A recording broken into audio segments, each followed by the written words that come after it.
오늘 우리에게 주시는 하나님 말씀은 열왕기상 4장 31절부터 34절까지 넉절 말씀인데요.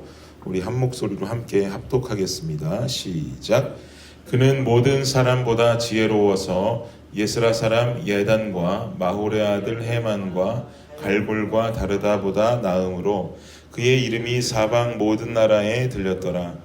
그가 잠언 3,000가지를 말하였고 그의 노래는 1,005편이며 그가 또 초목에 대하여 말하되 레바논의 백향목으로부터 담에 나는 우슬초까지 하고 그가 또 짐승과 새와 기어다니는 것과 물고기에 대하여 말한지라.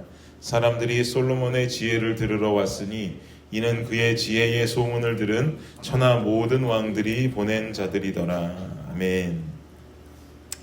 네, 오늘 본문 34절을 보니까 이렇게 말씀했죠. 사람들이 솔로몬의 지혜를 들으러 왔으니 이는 그의 지혜의 소문을 들은 천하 모든 왕들이 보낸 자들이더라.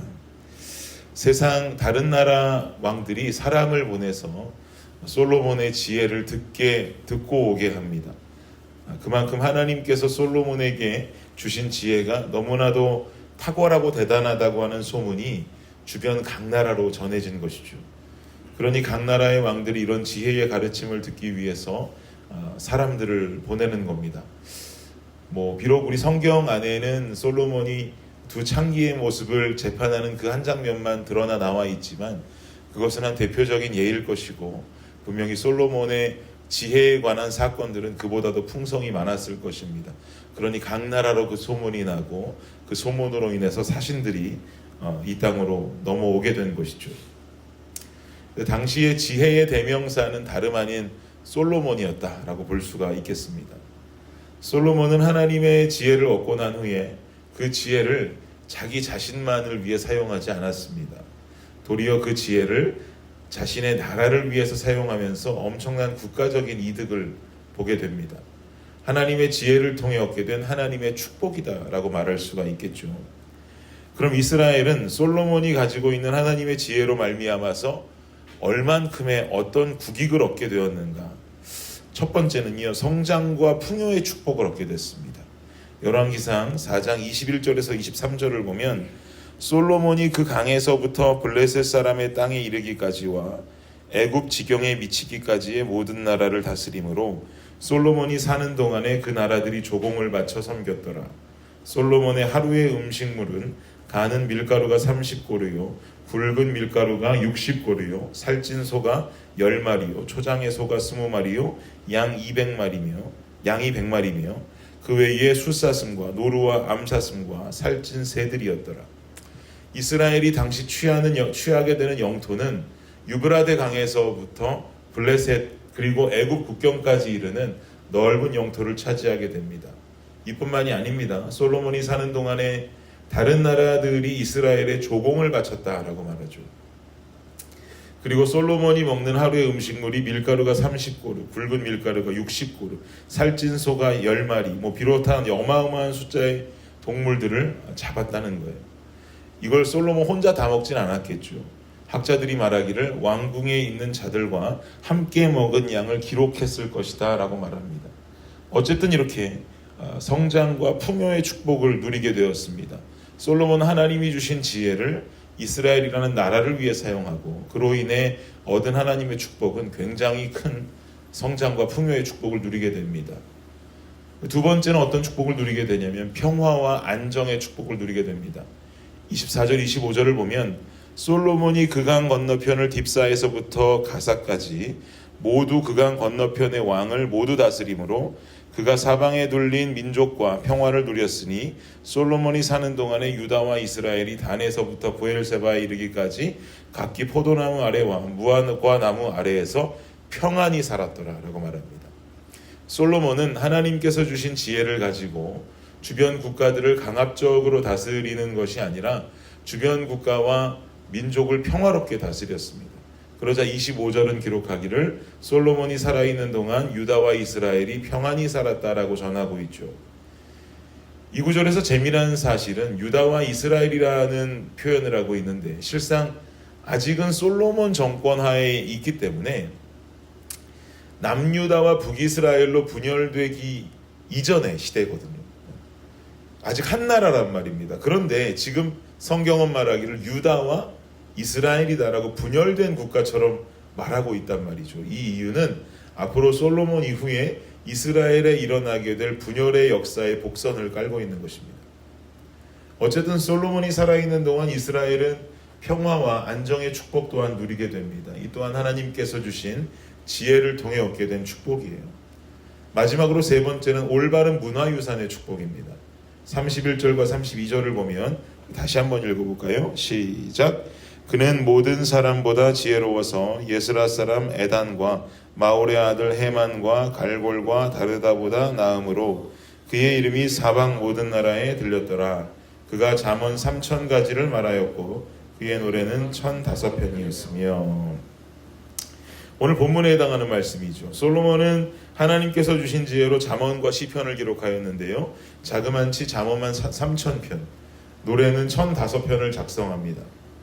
근데 여기서 말하는 3000편이라고 하는 것은 정말 3000개라고 하는 숫자를 헤아리는 것일 수도 있고요. 또 한 가지 의견은 당시 고대 유대 사회에서는 3이라고 하는 숫자가 완전수였거든요. 그리고 1000이라고 하는 숫자는 아주 그냥 엄청나게 많다라는 것을 그냥 1000이라는 숫자로 표현했습니다. 그래서 3000편이라는 말의 의미는 3000이라는 숫자적 의미도 있겠지만 그보다도 완전히 많다, 엄청나게 무수히도 바닷가의 모래알처럼 많다라는 의미로 해석할 수도 있습니다.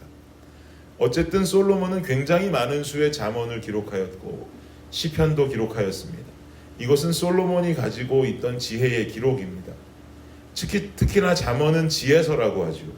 그러니 하나님의 지혜를 가진 당대 최고의 지혜자가 쓴 이 잠언은 하나님의 지혜가 무엇인지를 알 수 있는 그 지혜의 엑기스다라고 볼 수 있겠습니다. 그야말로 솔로몬이 작성한 인생 백과사전이라고 말할 수 있는 거죠. 그래서 잠언서가 가치가 있는 것이죠. 그런데 이 지혜의 엑기스인 잠언이 유산이 되어서, 올바른 유산이 되어서 내려옴으로써 오늘날 우리에게까지 전해지고 있다라고 하는 사실, 이거는 큰 축복이라고 말할 수 있습니다. 오늘을 살아가는 우리에게도 당대의 수많은 나라의 왕들이 이스라엘로 사람들을 보내면서 솔로몬의 지혜를 배우고 오게 했는데 그 지혜의 엑기스가 오늘을 살아가는 우리에게 인생을 따르는 지침서처럼 전해진다라고 하는 것은 우리에게 있어서 큰 삶의 축복이 될 수 있는 것입니다. 그 지혜의 지침서에서 우리에게 강력하게 강조하는 것은 여러 가지가 있겠지만 저는 그 중에서도 가장 으뜸은 여호와를 경외하는 것이 지식의 근본이라고 하는 잠언 1장 7절을 꼽고 싶습니다. 여러분, 경외한다라고 하는 것은 두려워하는 것을 말합니다.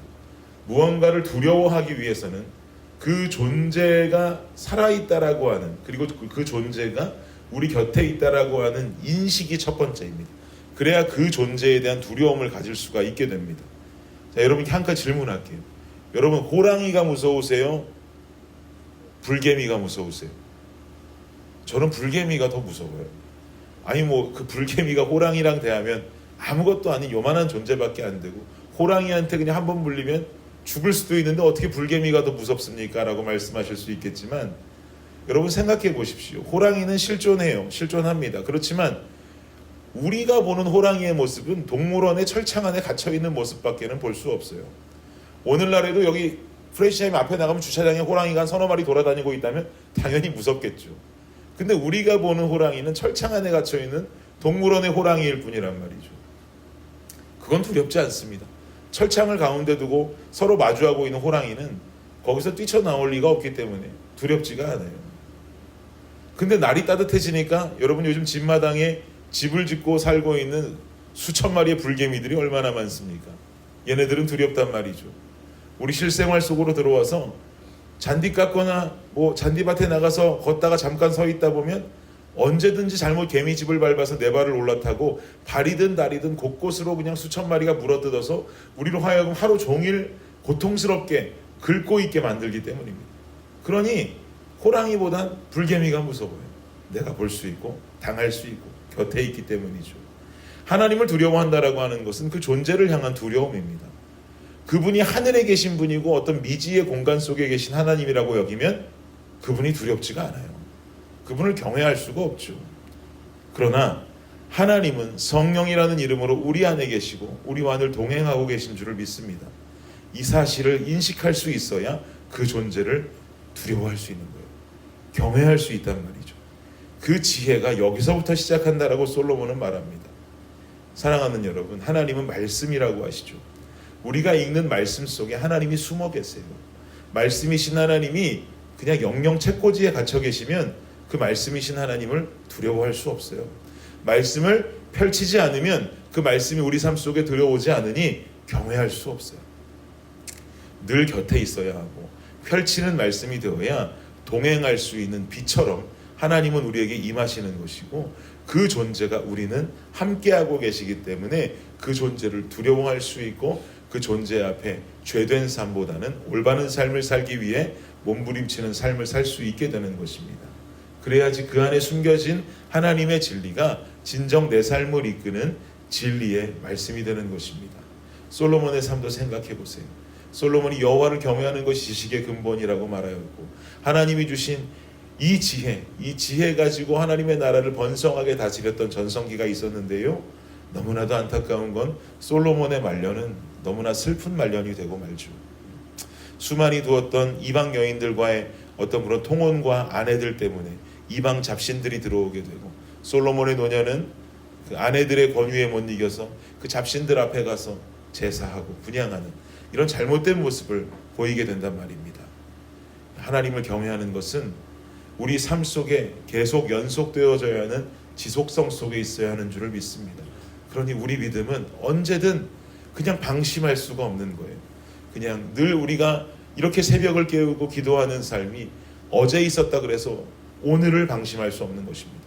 우리는 매일매일 주님 앞에 내 모습을 조명하고 내 모습을 주님 앞으로 더 가까이 자꾸 가지고 나아가야 하는 것이죠. 제 아무리 솔로몬이라 할지라도 그의 노년에는 무너져버렸던 모습을 기억할 때 우리는 주님을 경외하는 삶의 모습이 지속적으로 계속해서 연결되어져야 할 줄을 믿습니다. 하나님을 경외하십시오. 말씀을 가까이 하십시오. 하나님과 동행해야 됩니다. 이것으로부터 우리의 삶을 사는 영적인 지혜가 발전합니다. 주님 말씀을 통해서 하나님을 경외함으로 지혜로운 삶을 가지고 지혜로운 생각을 가지고 이 인생을 살아갈 수 있는 여러분의 지혜로운 하루와 삶이 되시기를 예수 그리스도의 이름으로 축복합니다. 기도하겠습니다. 주님 감사합니다. 우리에겐 하나님의 말씀의 은혜가 필요하고 지혜가 필요합니다. 그저 우리가 그것을 어딘가에 가둬두고 펼치지 않는다면 또 하나님이라고 하는 존재를 하늘에 계신 분이고 미지의 세계 속에 갇혀있는 그냥 절대자 정도로만 생각한다면 주님 경외하고 살 수가 없습니다. 주님의 존재를 두려워하고 살 수가 없습니다. 하나님, 이 시간 믿음으로 고백하며 선포합니다. 주는 그리스도시요 살아계신 하나님의 아들이신 줄을 믿습니다. 그분이 우리에게 허락하신 성령은 오늘도 내 안에 내주하시는 하나님인 줄을 고백합니다. 그 성령은 나의 삶의 한 걸음 한 걸음을 함께 하시고 내 삶 곳곳을 들여다보시는 진정한 하나님이신 줄을 선포합니다. 주님, 이것이 우리 믿음의 고백이 되게 하여 주옵소서. 살아계신 하나님께서 내 삶 속에서 나의 삶을 바라보시고 함께 동행하시는데 우리가 그 주님을 인식하지 않을 수가 없고 그 주님을 두려워하지 않을 수가 없습니다. 하나님을 두려워하며 말씀 따라 순종하며 살아갈 때 우리는 이 땅에서의 이 삶을 우리의 생각과 우리의 지혜가 아닌 하나님의 지혜로 올바르게 살아갈 수 있게 될 줄을 믿습니다. 하나님, 그런 나의 하루가 되게 하여 주시옵소서. 감사합니다. 예수님의 이름으로 기도합니다. 아멘.